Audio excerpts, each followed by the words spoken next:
two great children. I'm a married man for 13 years, and I have to say I have a beautiful daughter and a beautiful son, and I have a happy marriage. I don't know how you get through a day looking at what they're trying to do to your children here in California. I can't imagine the stresses on a normal, heterosexual, married couple with children in this sick state of ours under Jerry Brown, pushing that psychotic agenda down their throats, whether it's the lie of global warming or the wonders of immigrants or whatever you want. They come up with an invention every day. Every day they invent another story. It's going to be the stability between my wife and I and the way that we raise our kids to hopefully guide them through these troubled times. Well, there you go. Mother and father, the greatest threat to the Federalist power, the family. Can I please send you a copy of my great novel, Countdown to Mecca? I'm sure you and your wife will enjoy it. It is now 16 minutes after the hour. WBAP in Dallas. Deborah, you're up on the Savage Nation. Go ahead, please. Hello, Dr. Savage. It's a real honor to get to speak with you. You're a very favorite of mine. But I do have conflict with you and your stance on theistic evolution.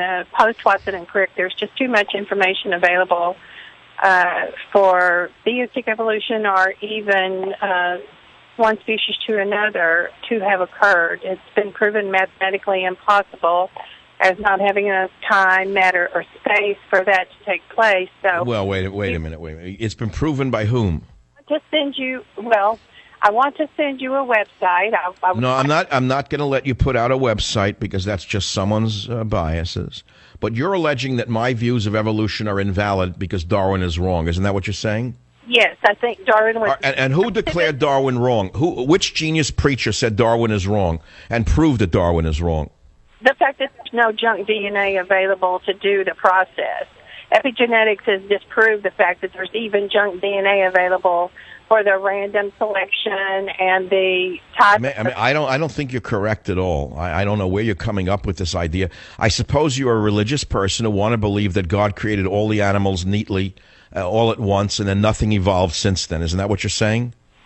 I'm saying that aside and apart from the story or the printed history of a particular culture that has started to influence us the way it was meant to influence us. No, but you're of the belief system that in a fairy tale, God created every animal, mineral, and plant on Earth all at once and put that here on the Earth. Isn't that what you're alleging? Well, yes. Well, I believe that informationally Well, I noticed what you just said, I believe. Belief is not proof. Belief is not a scientific statement. Belief is you have faith in that view, but it's not accurate. And you could have all the faith you want, but it's not an accurate statement because I can prove to you that evolution does exist, and it doesn't deny the existence of God.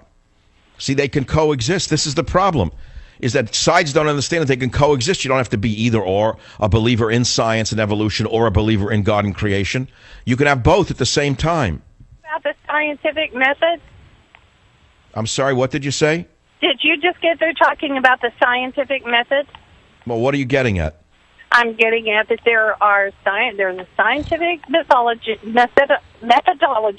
not mythology, that has been applied to the statements that I've made, and they're available. Yeah, but you're just speaking in generalities. You're trying to annihilate some of the greatest minds in the history of man to conform to your limited view of the creation of the world in 7 days by God. I mean, how many people are going to believe that? If you want to believe it, but don't tell me to believe it because I know it's not true. Well, unless, here comes the mind blower, unless while the Bible says God created all in 7 days, a day to God could have been 1,000,000 years, couldn't it? That is the day-age theory, and no, I don't. Yes, that's right. So God could have created the world in 7 days, but the word day to God could have been 1,000,000 years or 10 million years or 100 million years. So the 7 days could be 700 million years to God, who is eternal. So to him, a sense of time is much different than it is to you or I. So that is how you can accord both viewpoints without having to negate the other. So this is what I'm saying. I don't think you have to throw out evolution in order to believe in God, nor do you have to throw out God in order to believe in evolution. Well, I think evolution is more of a mythology than anything that you've mentioned. Well, you can think it all you want. That's your right to think it and to believe it, but it's not true. It somehow violates your faith that God in his heaven created the earth in 7 days and put all the little animals there. Every animal on earth was there exactly as they are, whether it be the dinosaur or the poodle. Now you'll tell me there were no dinosaurs next, right? Is that coming next? No, there were lots of dinosaurs. Oh, I was afraid you were going to tell me dinosaurs didn't exist and they were invented by Spielberg. Let me give you a little example about evolution. We talked about last week on the show about, let me do it when I come back, about the evolution of foxes in just a few years, as proven in a Russian laboratory. He was able to change the evolutionary development of the fox in only a few years, which proves that evolution has occurred and can still occur. Join the Savage Nation. Call now, 855-400-SAVAGE, 855-400-7282. Savage. My Savage Nation is sponsored by SwissAmerica.com. It's the only company I trust to protect my wealth. Call 800-BUY-COIN. You Republicans are selling you nothing at all. They've stopped selling altogether. They've just sold us out.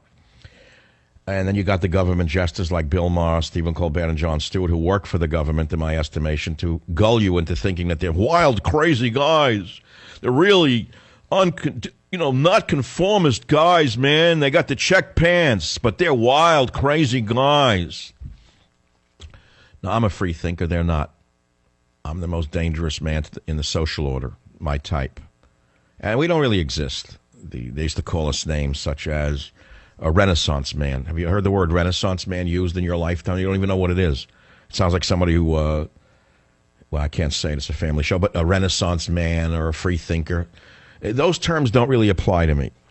How about just saying you can think? It's a lost art. So therefore, if I've stepped out of your doxies today, of what you would have expected of me, I don't apologize for it. I would hope you'd open your mind to the fact that your thinking may be limited, whatever the subject may be. And if you don't wind up agreeing with me, that's good also. At least you thought. Thinking can actually be quite an exercise when you've been trapped in your doxy for so long. Get it? I'll be back for another big half hour right here on the Savage Nation. Be here or be nowhere. Join the Savage Nation. Call now, 855-400-SAVAGE, 855-400-7282. Savage. I got to say it's true. This EDV68 virus did a pretty good job of trying. I mean, I'm not out of the woods completely, but my mind is sharper than it was before it. It sure put me on edge. I got to tell you, I think it cleaned out some of the atherosclerotic plaque in my brain. And what I've decided to do from this day forward, as long as I can, is incorporate kind of a lot of my background and my interests all in kind of an all-in-one pill called the Savage Nation. I'm not going to just get trapped in everyday the news. I mean, that's interesting, but, you know, Obama openly admits to sparring with Netanyahu, claims Israel is losing credibility. I mean, I could bash the OSHA permit workers to use a restroom of their gender identity. Minneapolis Muslims pine for Sharia law, condemn freedom of speech. Baltimore State Attorney General Marilyn Mosby says she'll seek order to block release of Freddie Gray autopsy report. I guess she studied at the same school of secrecy as Obama. China, Russia, and a number of Muslim countries want to limit speech on the internet that they deem offensive or damaging to their interests. And Obama wants to join them in this endeavor. So I could talk about those things. They're kind of interesting, but I don't think I want to. I'd rather talk about talk. I'd rather talk about ideas that are bigger than that. I mean, I'll do those another day. I have some sound I haven't played yet. I have some music I played, and I'm trying to reach for the sound that I haven't played. Here's a nice piece of sound that's worth playing, which is an Israeli reporter to President Deceiver, saying that if you're wrong in Iran, a bomb will hit us first. Listen to clip one. A remarkably sincere observation you made once. You said, nothing comes to my desk that is perfectly solvable. Right. And you said, any given decision I make, I'll wind up with a 30 to 40% chance that it isn't going to work. I'm afraid Israelis cannot afford even 3 to 4% chance you're wrong here, Mr. President, because if you are, the bomb will hit Tel Aviv first. See, now that's a woman who's a genius with logic talking to a deceiving liar who has the nerve to say that 30 to 40% I'll be wrong. Well, I'll just gamble with Israel's survival. I'll gamble with America's survival. Hey, I'll bring in 150,000 diseased children from Central America. So what if, a certain number of Americans get paralyzed or die from the illnesses? Hey, if you want to make an omelet, you got to break an egg. Hey, that's part of my agenda. What the heck? Michelle and I are going on vacation. Bye now. Have a nice country. So that's your president. To him, everything is a statistical analysis. But the Israelis don't have the luxury of that.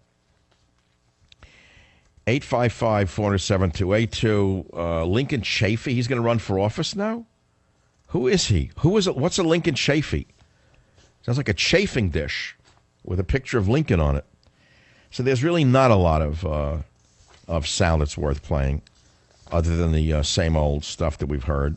Here's General Martin Dempsey, whoever he is. I think he's the chairman of the Joint Chiefs of Stiffs, saying that the fight with ISIS will take years. Why should it take years? We have the most powerful military on earth. If we really had the desire to wipe ISIS out, they could have been wiped out in 2 weeks. So here's Martin Dempsey, chairman of the Joint Chief of Stiffs. Listen in clip number 9. I have a pragmatic assessment of what's achievable and over what periods of time in a place like Iraq. Anything I've said about ISIL and about security and stability in Iraq, they would have heard me describe it in terms of multiple years. And that seems to me to be playing out that way.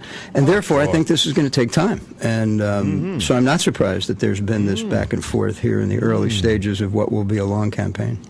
Can you imagine if we had Martin Dempsey as the chairman of the Joint Chief of Stiffs when we were trying to defeat Germany and Japan at the same time? This guy wouldn't have made it to lieutenant.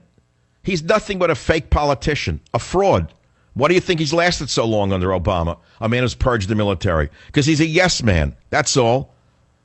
A fight that will take multiple years. Why? Why should it take multiple years? If you really wanted a war, you wouldn't take multiple years. You know how to take him out. It's the way Bush took out Saddam Hussein. First command and control, then the Air Force. Well, they have no command and control, and they have no Air Force, so you don't even have to go through that phase.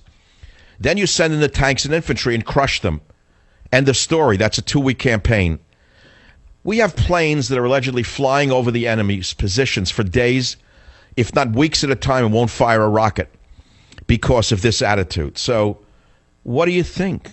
You want my theory? You want my theory, which is not scientifically provable because I don't know what's going on.